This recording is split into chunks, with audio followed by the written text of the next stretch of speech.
안녕하세요, 여러분. 지혜하면 보통 뭐가 제일 먼저 떠오르세요? 아마 지식이 많거나 경험이 풍부한 걸 생각하기 쉽죠? 그런데 오늘 함께 살펴볼 이 고대의 글은요, 우리가 가진 상식을 완전히 뒤엎어버립니다. 지혜와 어리석음에 대한 아주 충격적인 정의를 한번 같이 파헤쳐 보시죠. 자, 바로 이 문장으로 시작해 보겠습니다. 굉장히 도발적이죠? 시편 14편의 첫 구절인데요. 오늘 이야기의 핵심이 바로 여기에 다 담겨 있습니다.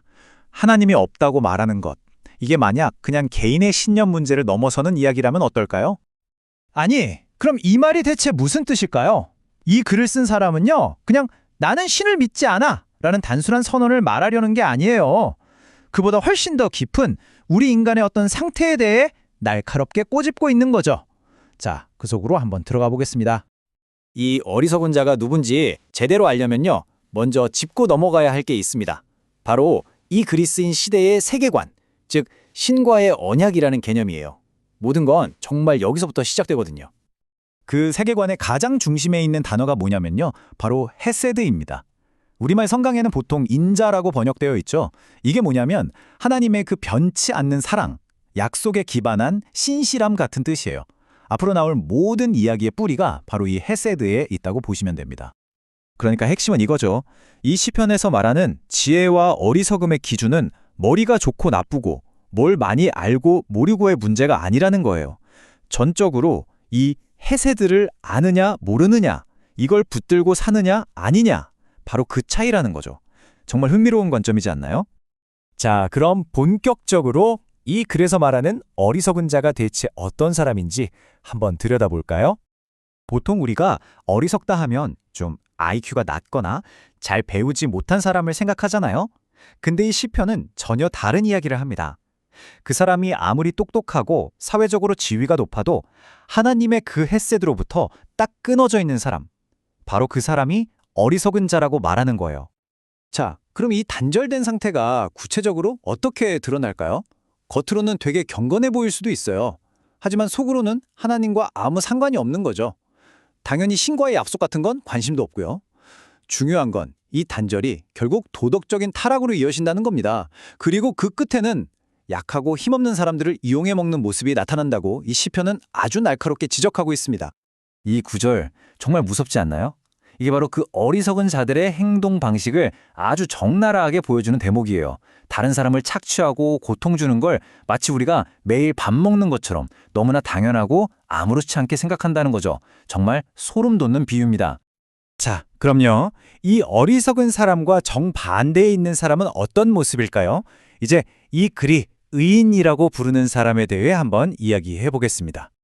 이 이인의 가장 큰 특징은요, 힘의 근원이 자기 자신이 아니라는 데 있어요.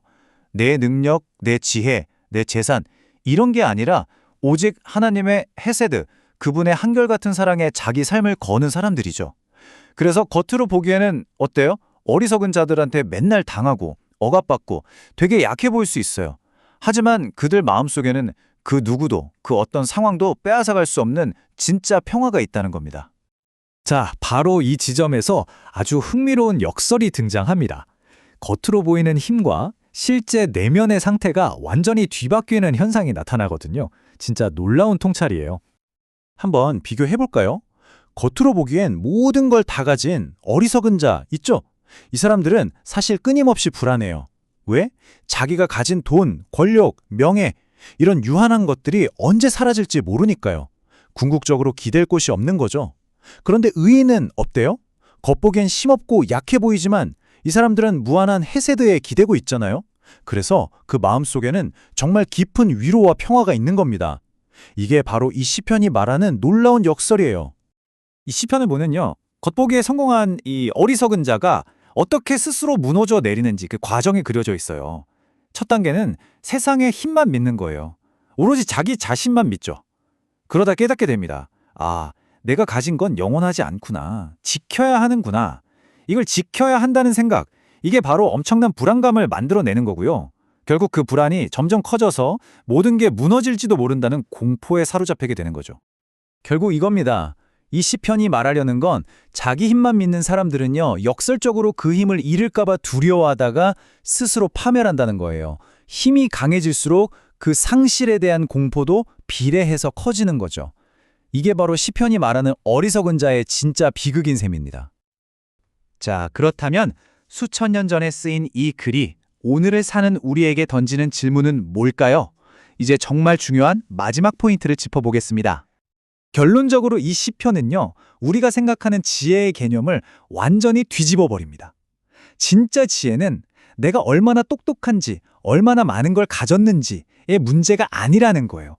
대신에 내 삶의 뿌리가 어디에 닿아 있는가, 나보다 더 크고 영원한 것에 연결되어 있는가, 바로 이게 지혜의 핵심이라는 거죠. 오늘 이야기를 마무리하면서 여러분께 이 질문을 한번 던져보고 싶습니다. 여러분 삶에서 무엇이 지혜이고 또 무엇이 어리석음인가요? 그 기준은 뭔가요? 오늘 함께 살펴본 이 고대의 지혜가 여러분의 생각에 작게나마 어떤 울림을 주었으면 좋겠습니다.